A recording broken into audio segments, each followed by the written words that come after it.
வணக்கம், இது நம்ம ஆர்ஜி ஃபேமிலி கிச்சன். இன்றைக்கி நம்ம சேனலில் ப்ரெட்டை வச்சு ஒரு சூப்பரான ஸ்வீட் ரெசிபி பண்ண போகிறோம்.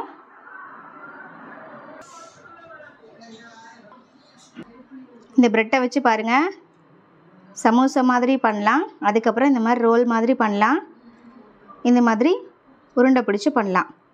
இது மாதிரி 3 டைப்பில் இந்த ப்ரெட் ரெசிபி பண்ணியிருக்கோம். வீடியோவை ஸ்கிப் பண்ணாமல் பாருங்கள்.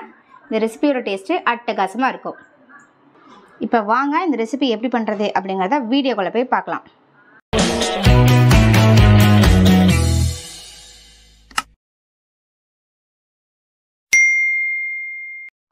பிரெட் சமோசா பண்ண போகிறோம். அதுக்காக நான் பால் பிரெட் எடுத்திருக்கேன். இப்போது இந்த ப்ரெட்டில் கொஞ்சம் போல் எடுத்து நம்ம பிரெட் க்ரம்ஸ் ரெடி பண்ணிக்கலாம். பிரெட் க்ரம்ஸ் ரெடி பண்ணுறதுக்காக ஒரு 5 பிரெட் மட்டும் எடுத்திருக்கேன். இப்போ இதை டோஸ்ட் பண்ணி நம்ம பிரெட் க்ரம்ஸ் ரெடி பண்ணிக்கலாம்.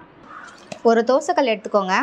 கல் நல்லா சூடானதுக்கப்புறம் கொஞ்சம் போல் நெய் அல்லது தேங்காய் எண்ணெய் சேர்த்துக்கோங்க. எண்ணெய் சூடான உடனே ஒரு பிரெட் எடுத்து இந்த மாதிரி நம்ம ஊற்றின எண்ணெயில் இந்த மாதிரி 2 சைடும் நல்லா பிரட்டி போட்டுக்கோங்க.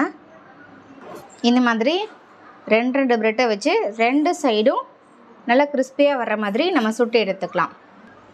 இந்த மாதிரி 2 சைடும் நல்லா கிறிஸ்பியாக வந்ததுக்கப்புறம் நம்ம எடுத்துக்கலாம். பாருங்கள், ப்ரெட்டை நல்லா கிறிஸ்பியாக ரோஸ்ட் பண்ணியாச்சு. இப்போ இதை மிக்ஸி ஜாரில் சேர்த்து நல்லா பவுடர் பண்ணிக்கலாம். பாருங்கள், ஒரு 3-4 பல்ஸ் விட்டிங்கன்னா இந்த மாதிரி நமக்கு பிரெட் க்ரம்ஸ் கிடைக்கும். இந்த பிரெட் க்ரம்ஸை ஒரு பிளேட்டுக்கு மாற்றிக்கலாம். இப்போது ஸ்டஃபிங் ரெடி பண்ண போகிறோம். அதுக்கு ஒரு பேன் வச்சுக்கோங்க. கொஞ்சமாக ஆயில் சேர்த்துக்கோங்க. ஆயில் சூடானவுடனே கொஞ்சமாக சோம்பு சேர்த்துக்கலாம்.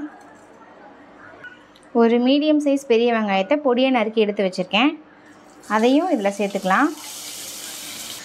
அப்படியே இது கூடவே ஒரு 3 பச்சை மிளகாய் பொடியை நறுக்கி எடுத்து வச்சுருக்கேன், சின்ன பச்சை மிளகாய் தான், அதையும் இதை சேர்த்துக்கலாம். இப்போ அதை நல்லா பொன்னிறமாக வதக்கிக்கலாம். வெங்காயம் நல்லா வதங்கிடுச்சு.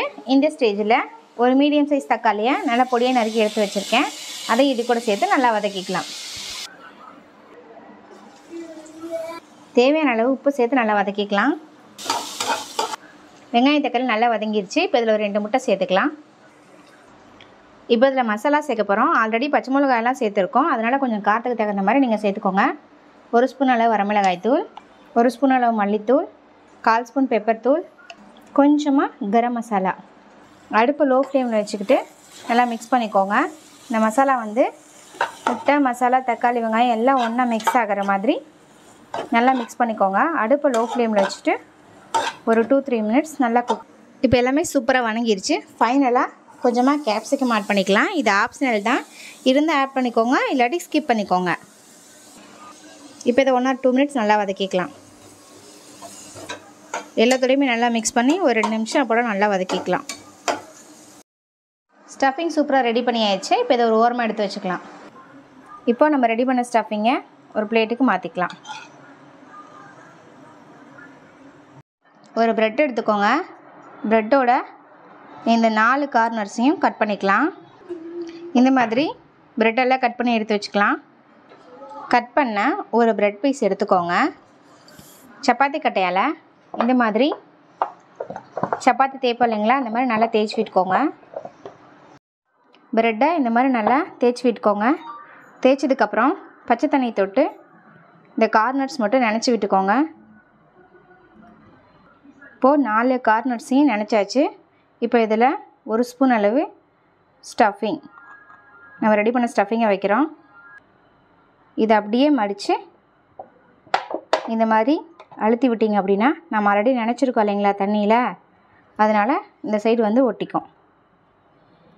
அப்படி ஒட்டலைன்னா லைட்டாக தண்ணி தொட்டு கூட இந்த மாதிரி அமுத்தி விட்டுக்கோங்க.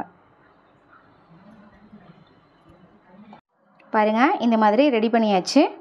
இப்போது ஒரு பவுலில் ஒரு முட்டையை உடச்சி ஊற்றி நல்லா கலக்கிக்கோங்க.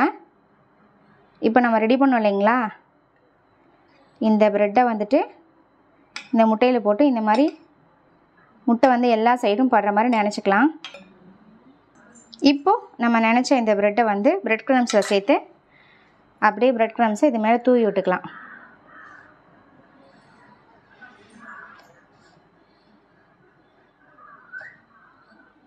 இப்போ இதை பொரிச்சுக்கலாம். இதை அப்படியே எடுத்து சூடான ஆயிலில் போட்டு பொரிச்சுக்கலாம்.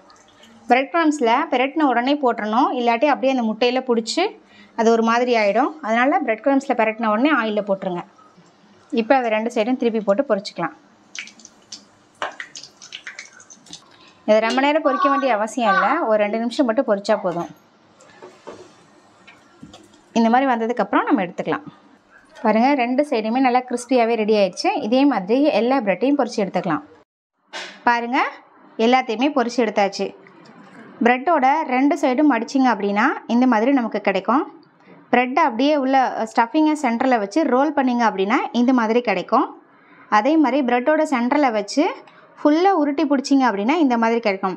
எல்லாமே 4 சைடும் தண்ணியில் நனைச்சிக்கணும். அப்போ தான் வந்து உங்களுக்கு இந்த மாதிரி ஸ்டிஃபாக நிற்கும்.